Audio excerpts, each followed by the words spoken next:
Now, you don't need to pay the oil change place or the dealership to change a cabin air filter in your vehicle. It's easy to do and definitely something that will save you a lot of money if you do it yourself.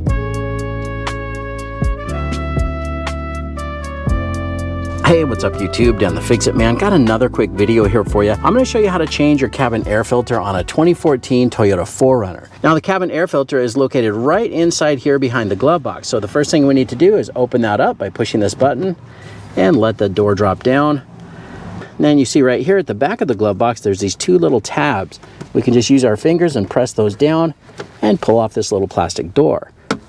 Now you can see this white colored cover has two more clips, one on either end. Just push those in or squeeze them in and pull this one out.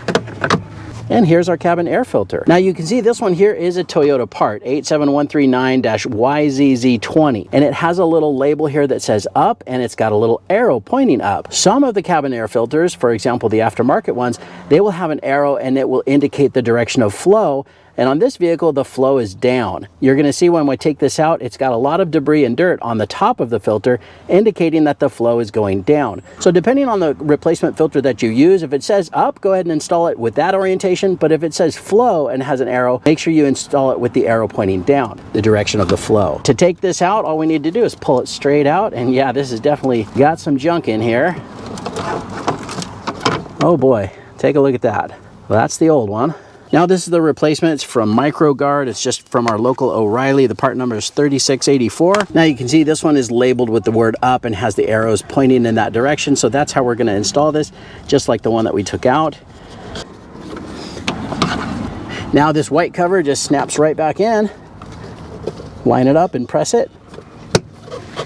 Hear it click on both sides. For this cover here, you see it's got three little tabs at the bottom. Just line those up with those slots and press it in.